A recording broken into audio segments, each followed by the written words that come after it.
Okay, on today's episode of Rusty Duck Garage, on the long bed to short bed conversion. We're going to cut the frame, take 14 inches out, and show you how we do that process, weld it all back together, and get it ready for the box install.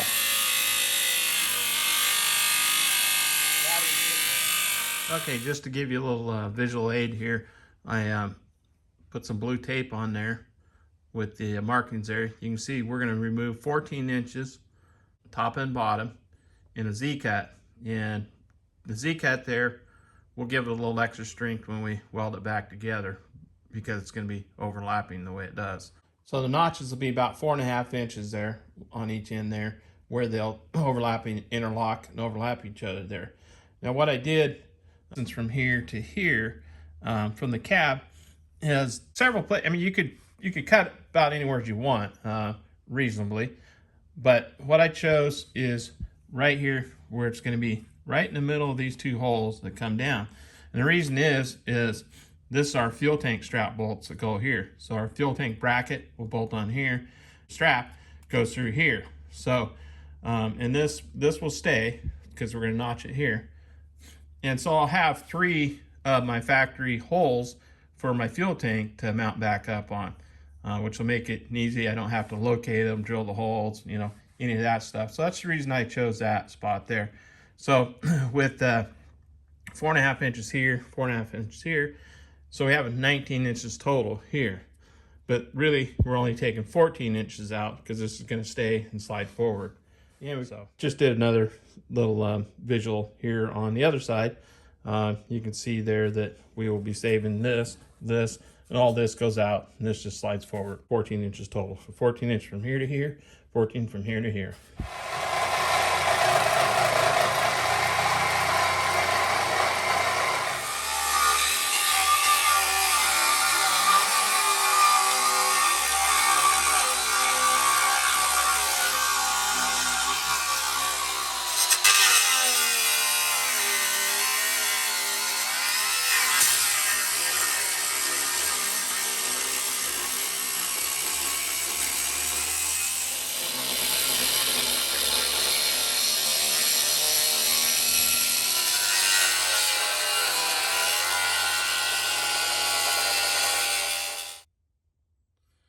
I think we better put the floor jack underneath there.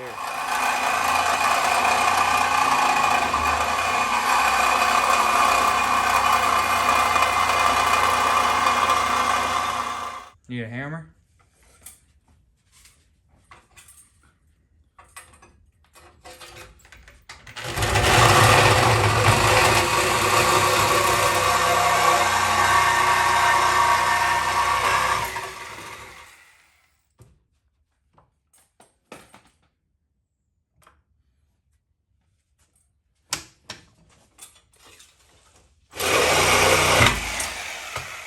There she goes.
All right, we're going to use our tubing cutter here to cut the brake line so we can splice it back together here.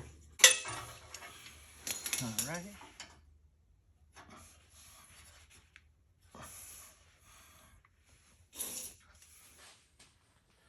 Okay, just a little update as to where we're at here on the long bed to short bed conversion and what we've done.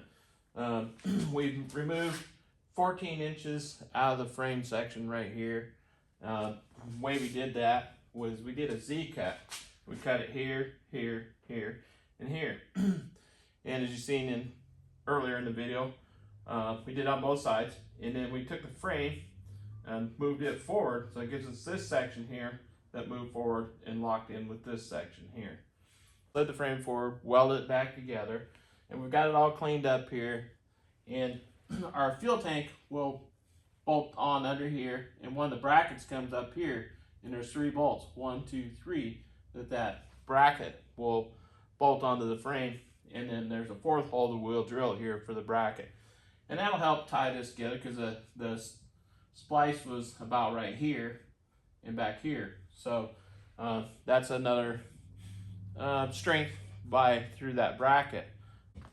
The other thing I did is I took the frame section that we cut out from the other side, and we cut the edges off here, cut it here and here and here, and we took 2 pieces that we cut out of there. The same metal as this frame, because part of the frame, it's 3/16 of an inch thick or thereabouts, and we will add that into here,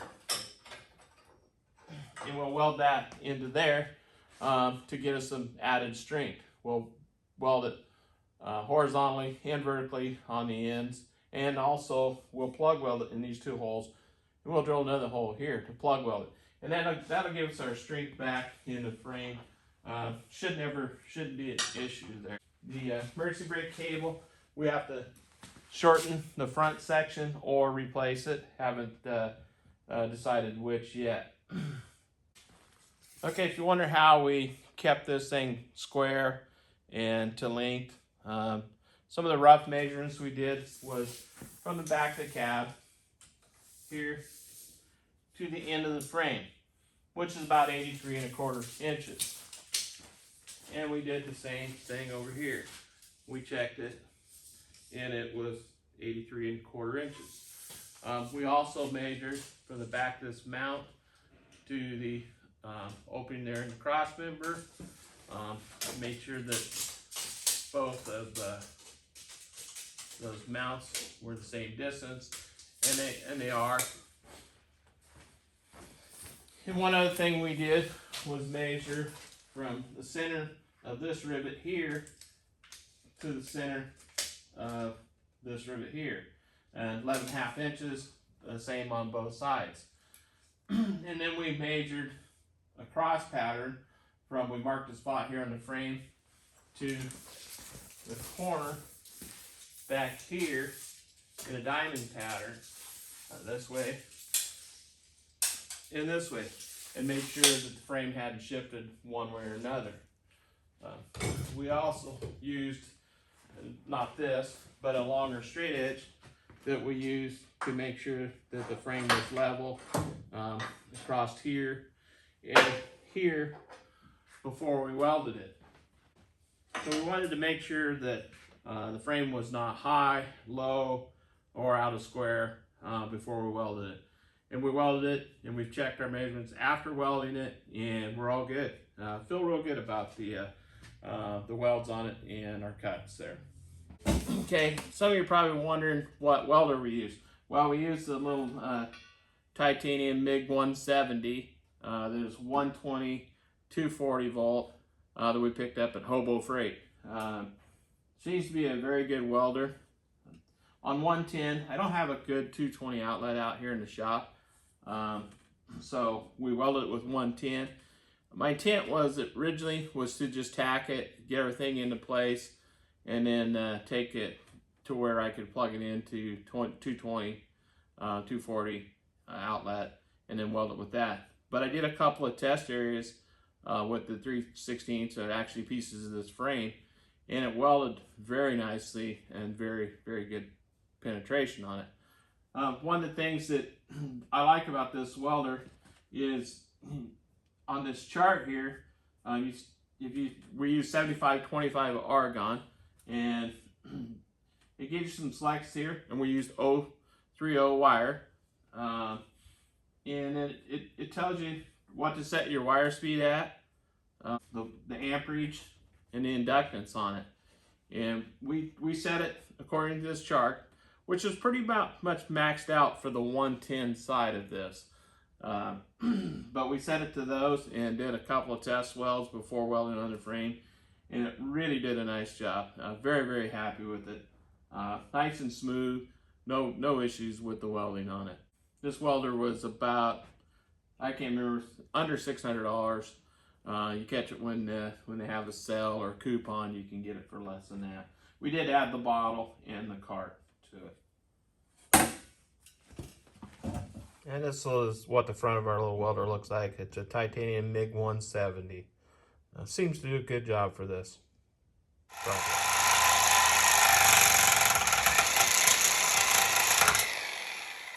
Okay, we got our rivets knocked out, all of them, on this little cross member here. So we're gonna move it ahead. Just slide it forward here to these holes here, and we'll add our bolts to it and mount it there permanently. All right, you can see we cut the ends off the frame here. About 5 7/8 inches. That's what we took off there. And the reason I did that is they say 6 inches. But if you measure the center of this bolt hole to the center of this bolt hole, it's about 5 7/8. So anyways, that's what we took off. Not a big deal. But you can see our cross member here. We've got that moved forward. It was back here. We knocked our rivets out and pulled it forward and bolted it down. Got our plates welded on the inside of the frame here and over here. So she's all good and stout. The only thing we got left really to do is our emergency brake cable. We got to shorten that, and then our brake line over here. We've got to get a 3/16 union for that. Ready to bolt the bed on, which I have a bed at my cousin's house, and need to take this down there and use this excavator and just load it on there. Still waiting on the drive shaft. Got it at Driveline Service in Portland. Getting it shortened, taking 14.5 inches out of there. As soon as that gets back, then the truck will be mobile once again. Okay, that winds down today's video.